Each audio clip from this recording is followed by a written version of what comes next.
ఇక డీటెయిల్స్ లోకి వెళ్తే కాకినాడ నగరాన్ని సుందరమైన కాలుష్యరహిత నగరంగా తీర్చిదిద్దేందుకు ప్రజలు సహకరించాలని నగరపాలక సంస్థ కమిషనర్ జె వెంకట్రావు పిలుపునిచ్చారు.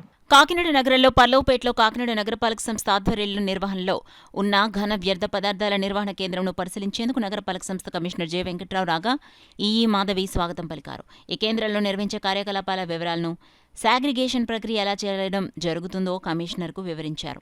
అలాగే సేంద్రియ ఎరువులను ఏ విధంగా ఉత్పత్తి చేయడం జరుగుతుందో ఈఈ మాధవి కమిషనర్కు తెలియజేశారు. ఈ సందర్భంగా కమిషనర్ వెంకట్రావు మాట్లాడుతూ కాకినాడ నగరంలో మెరుగైన పారిశుద్ధ్య సేవల కోసం నగరపాలక సంస్థ తరపున ఎన్నో పాలనా సంస్కరణలు అమలు చేస్తున్నామన్నారు. ప్రధానంగా ఇంటింటికి చెత్త సేకరణ కోసం హూపర్, టిప్పర్ వాహనాలను ఏర్పాటు చేశామని, కార్మికుల ఇళ్ల వద్దకు వచ్చి చెత్తను తీసుకెళ్తున్నారన్నారు. ఇలాంటి సమయంలో ప్రజలు కూడా తగిన సహకారం అందించాల్సిన అవసరం ఎంతో ఉందన్నారు. అనంతరం రెవెన్యూ కాలనీలో సేంద్రియ ఎరువుల తయారీ కేంద్రాన్ని కమిషనర్ జె వెంకట్రావు ఈఈ మాధవితో కలిసి పరిశీలించారు.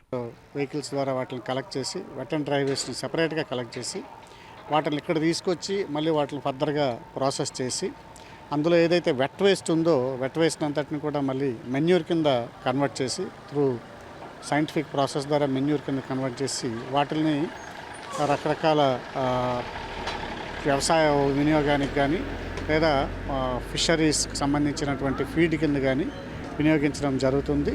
అదేవిధంగా డ్రై వేస్ట్ ఏదైతే ఉందో పర్టికులర్గా ప్లాస్టిక్ మెటీరియల్ వాటన్నిటిని కూడా సపరేట్గా చేసి వాటన్నిటిని బాటిల్స్, ప్లాస్టిక్ బాటిల్స్, పెట్ బాటిల్స్ ఇవన్నీ కూడా వాటిని కూడా కలెక్ట్ చేసి వాటిని ప్రాసెస్ చేసి దాన్ని సెపరేట్గా వేరే ఏజెన్సీస్ ద్వారా కూడా ఇచ్చి దానికి మనం కొంత ఫైనాన్షియల్ వైబిలిటీ తీసుకురావడానికి ట్రై చేస్తున్నాం.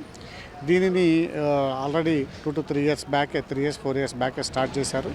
ఇప్పుడు దాన్ని అదే స్థితిలో కంటిన్యూ చేస్తూ ఫర్దర్గా వీటిని ప్రాసెస్ చేసి ఎక్కడ కూడా వీలైనంత వరకు ప్లాస్టిక్ వేస్ట్ అనేది బయటకు రాకుండా చర్యలు తీసుకోవడం జరుగుతుంది. ఇవన్నీ చేయాలంటే ఇది ఫైనాన్షియల్గా వైబిలిటీ రావాలంటే ప్లాస్టిక్ వేస్ట్ కూడా అక్కడ బయట తిరగకుండా ఉండాలంటే గృహోపకరణాల కింద గృహాల్లో వాడేటప్పుడు వాళ్ళు చెత్తని ఇచ్చేటప్పుడు ప్రత్యేకంగా డ్రై అండ్ వెట్ వేస్ట్ని వాళ్ళ యొక్క డస్ట్బిన్ ద్వారా ఇవ్వడం జరిగితే వాటిని మనం కూడా ఇక్కడ ఈజీగా చేయటం అవుతుంది. దాని ద్వారా ఫైనాన్షియల్ వైబిలిటీ కూడా వస్తుంది. కాబట్టి ఇది ప్రజలకు పరోక్షంగా కూడా మన కాకినాడ ప్రజలకు కూడా పరోక్షంగా ఉపయోగపడుతుంది. కాబట్టి మన ఎవరైతే కాకినాడలో ఉన్నటువంటి గృహస్థులు ఉన్నారో వాళ్ళందరూ కూడా సహకరించి వెట్ అండ్ డ్రై వేస్ట్ ఇచ్చేటప్పుడు వేరువేరుగా డస్ట్బిన్స్లో ప్రాపర్గా వాళ్ళు డివైడ్ చేసి సార్ట్ చేసిస్తే ఇది మరింత ఉపయుక్తంగా చేయటం కుదురుతుంది. ఈ విధంగా మనం మన యొక్క కాకినాడ నగరాన్ని కాలుష్యరహితంగా చేయడానికి మరింత ఉపయోగపడుతుంది. కాబట్టి అందరూ కూడా దీనిలో సహకరించాల్సిందిగా ఈ సందర్భంగా